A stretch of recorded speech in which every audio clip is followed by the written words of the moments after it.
every single step from start to finish, you wouldn't get very far, would you? I'd probably get distracted and, start trying to make a tiny ad or something. Right, not very efficient. But What the hell? Okay, their comparisons are freaking hilarious. Nomaditsu.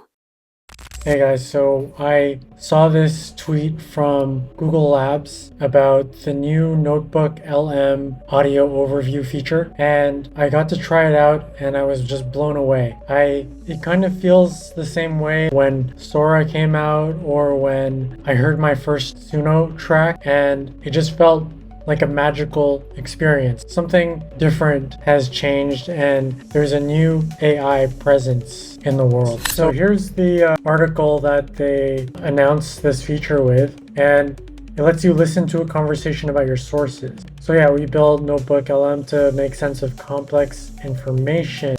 When you upload sources, it instantly becomes an expert, grounding its responses in your material with citations and relevant quotes. Okay, so my idea was to look at Project Gutenberg, which has public domain books, over 70,000 of them, and let's see if I could explore a book that I've never tried before because it just seemed too crazy and intimidating. So War and Peace, let's try this.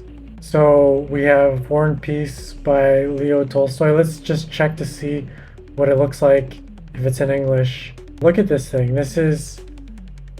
Look how many chapters there are. So my idea is to take all of War and Peace and see if we could listen to an instant conversation based on it. So I'm gonna download the plain text file. I started a new account for this. So I uploaded War and Peace, the text file, and I'm gonna be back after it's done processing this. Actually, here's where you can generate your overview, and let's see if we could generate it even though it looks like it's still processing here. It looks like it processed it. Whoa, what happened? Yeah, I don't know why it is weird. So we found a limitation here. The word count should be less than 500,000 words. So my initial experiment couldn't happen because the source was too huge. Let's see if we could find a smaller source. So I'm gonna start a new notebook. I'm going to take a moment to think of some other books we could look at that are less than 500,000 but close to that. Hey guys, Ray from the future here.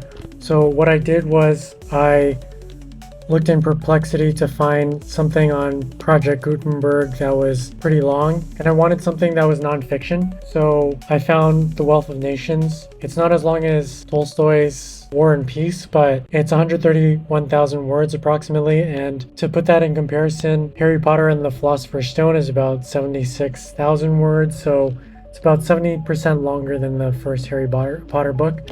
So I thought that would be a good place to start. So I'm back in NotebookLM. I'm going to call this Wealth of Nations. Going to pull in Wealth of Nations. What? So now it's processing Wealth of Nations. Hopefully it doesn't get rejected. Oh, it pulled it in twice. So let's try to delete that. So it looks like it accepted Wealth of Nations as an input. So now I'm going to go to Notebook Guide here. To get this new feature, you go to Notebook Guide.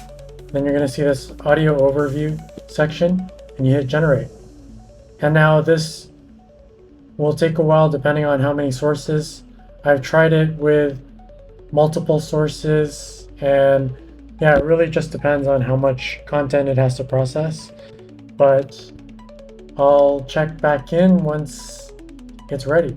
While we're waiting, I want to show you some other cool features here. Now that this whole book has been added in here, you could generate new content, and these are defaults, and these are awesome. So let's see a timeline that is based on information inside this book. Let's go and create a FAQ. Let's create the table of contents. Let's get a briefing doc. Let's get the study guide. Look at that. So we got FAQ here. There you go. So Now we have these amazing summaries, and let's see the timeline. Oh, that's so cool. So you could see it goes all the way from ancient times to 18th century, and it also has key characters that you should know about. So cool. So that's another really cool feature of NotebookLM. And then another cool feature, let's see if it's done. Okay, so it's still generating. Let's see. You can have a chat here. Usually it has suggested questions, but we're gonna make our own. So let's just start a chat. Let's do an Eli 5. Eli 5, what this book is about. That's like half of all of my questions to AI are give me the explain like I'm 5 explanation. So here we go. Adam Smith's An Inquiry into the Nature and Causes of The Wealth of Nations is an important book about economics. Wealth isn't just money. Smith says a country's wealth comes from... So let's check back in. All right, so moment we've been waiting for. Here is the Wealth of Nations in podcast format. All right, everyone, get ready. Because today we are tackling a big one. We're diving deep into The Wealth of Nations by the one and only Adam Smith. A classic. Classic. Published back in 1776. Can you believe it? Wow. It can seem a little intimidating, I know. But don't worry, we're going to break down the most important stuff. Yeah.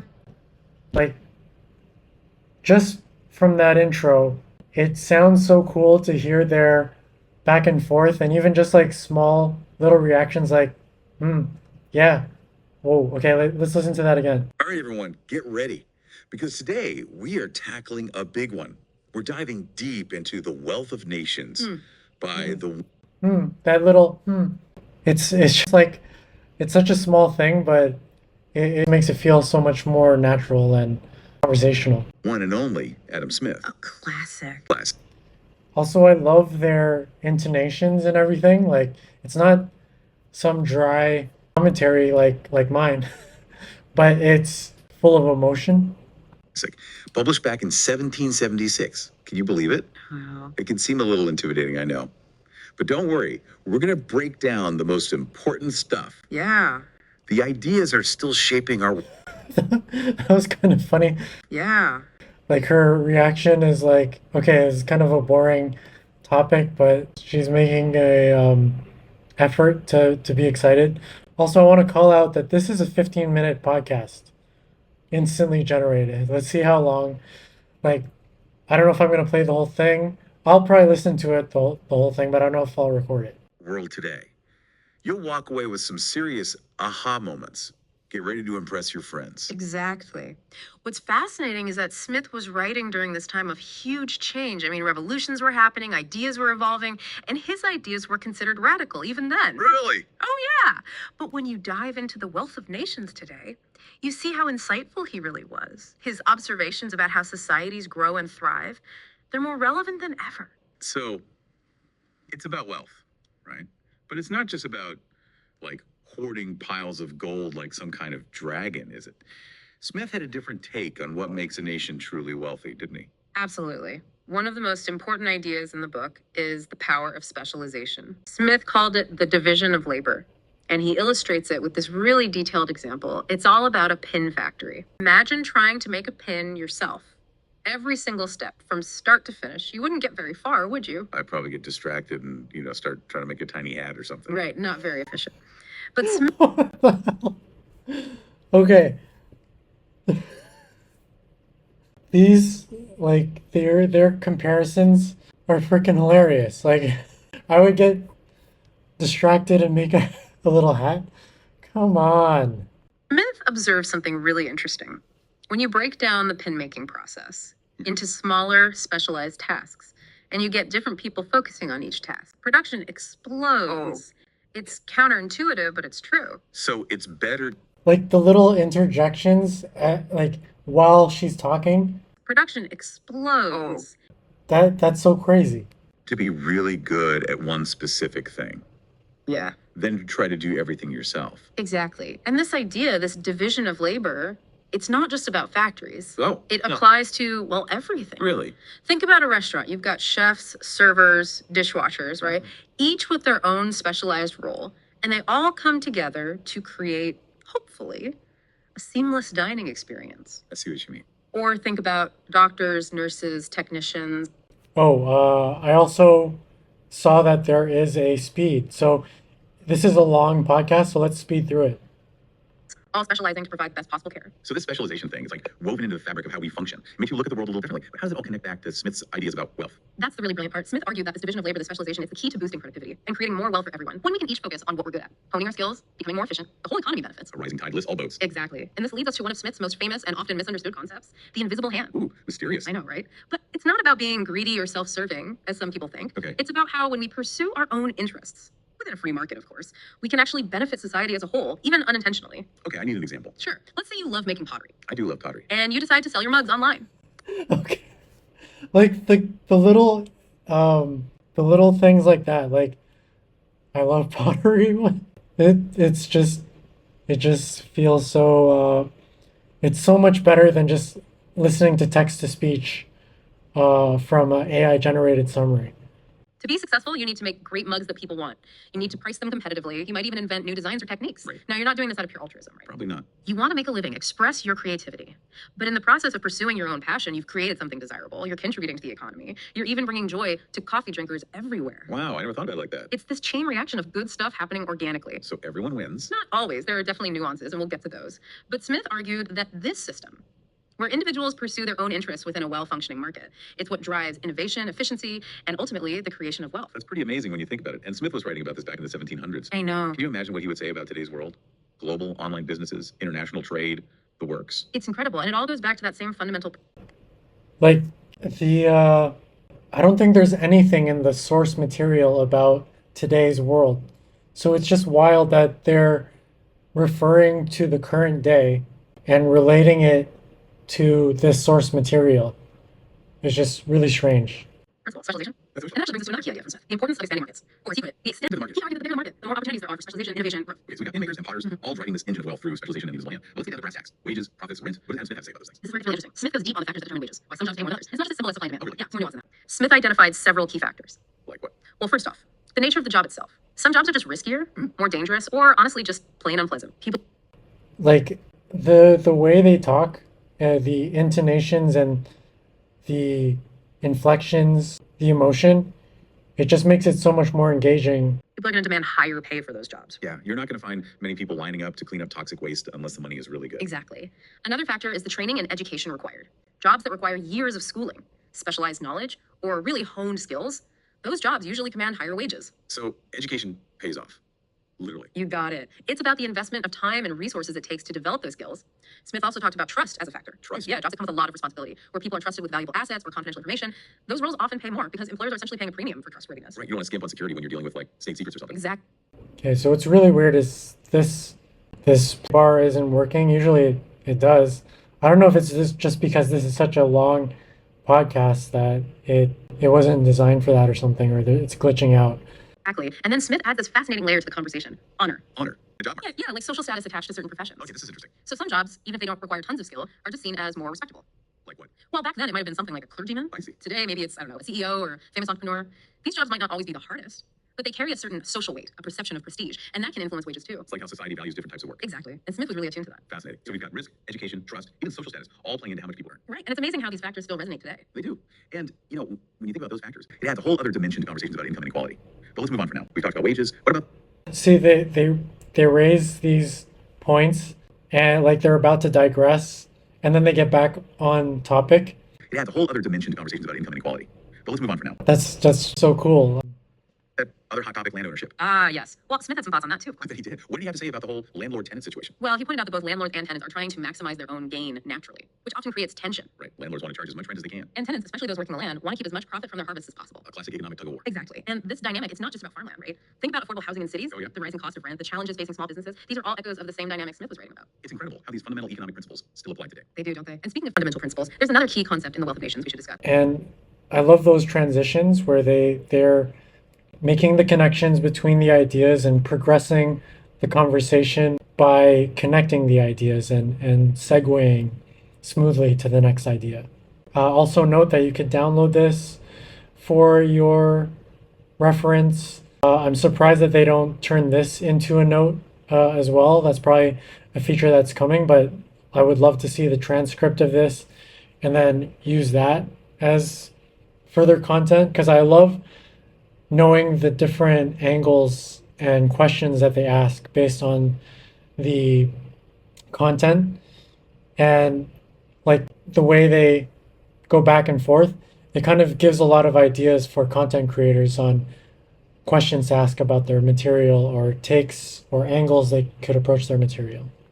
Natural price versus market price. Okay, I've heard those terms thrown around, but what's the difference? They both seem pretty natural to me when I'm at the store. Right. Well, Smith argued that the natural price of something is the price that reflects its true cost of production. Okay. The cost of labor, raw materials, transportation, a reasonable profit for the producer, all of that. It's like the fairest price, considering everything that goes into making and selling it. Exactly. But Smith observed that the market price, the price consumers actually pay, while that price can fluctuate. Because of supply and demand. Exactly. When demand is high and supply is low, prices go up, and vice versa. So the market price is like the wild, unpredictable one. In a way, yes.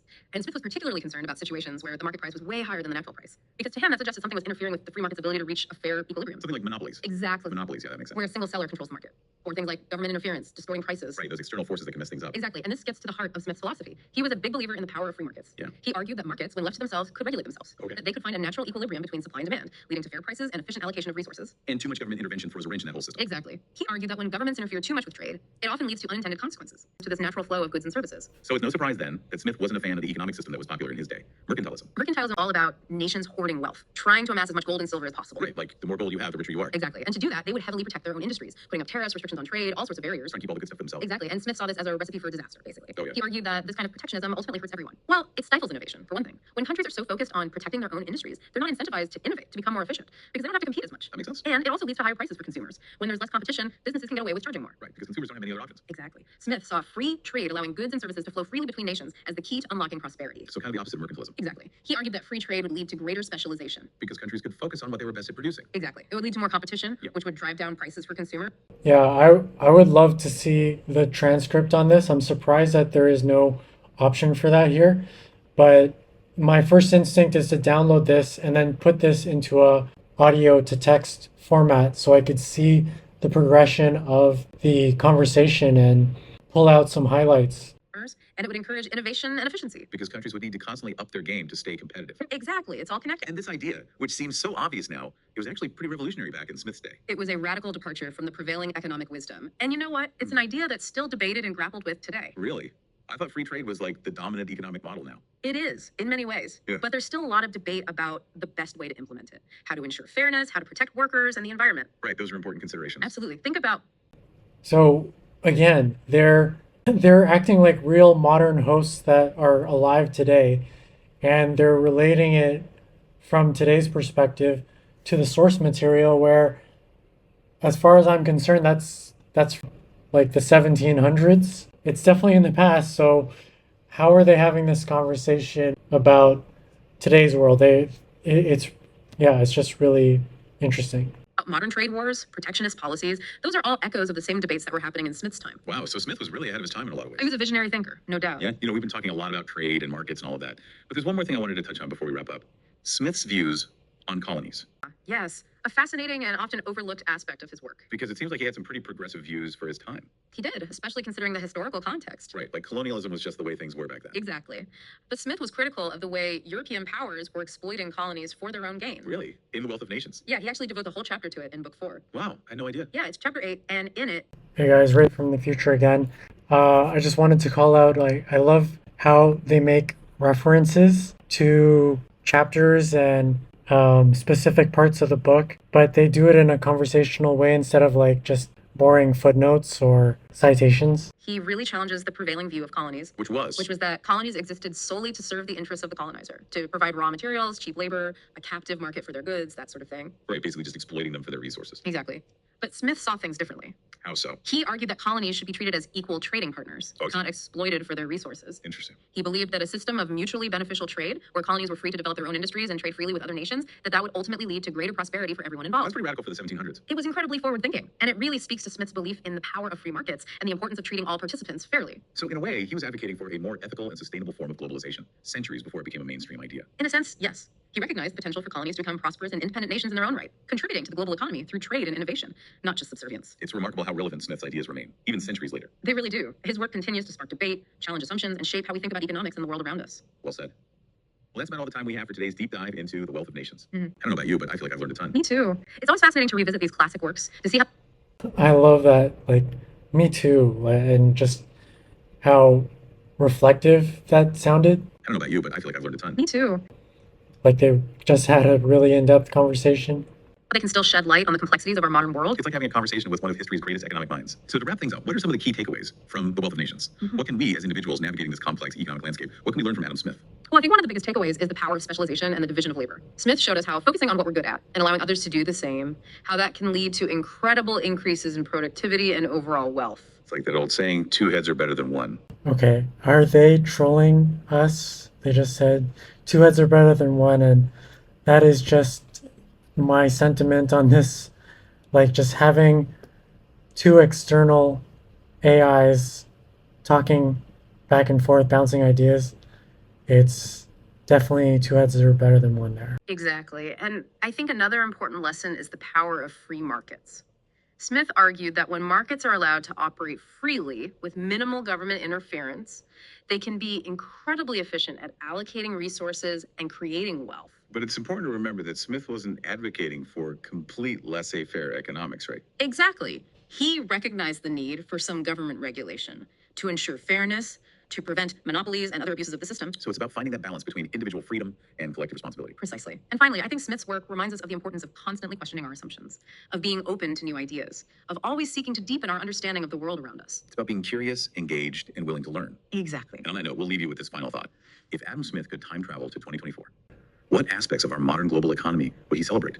And what would give him cause for concern? That's a great question. It's something to ponder as we navigate the complexities of our economic present and future. Thanks for joining us on this deep dive. It's been an enlightening journey. Until next time. Wow. Ended off on bridging this book to today, and they knew that that would be a thought-provoking way to end the conversation. Just too cool.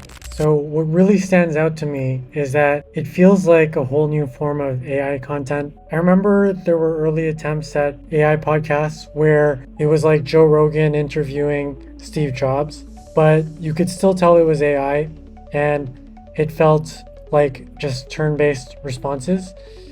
This one feels way more lifelike, where there's way quicker and shorter back and forths, there's subtle reactions, they're speaking over each other, there's legit funny jokes, and they're even referencing their own fictional lives. So it makes me feel like we've crossed another AI chasm, and now I can't think about taking notes without seeing what my personal AI podcasters think of the ideas. So also, I honestly feel like they're better at commentary than I am already. So they may have put me out of my job, but I'm strangely feeling more optimistic than ever. It's one of those moments where it just shows me that there's so much more magic left to be unlocked in AI. Well, that's it for now. If you found this video helpful at all, don't forget to hit like, hit subscribe,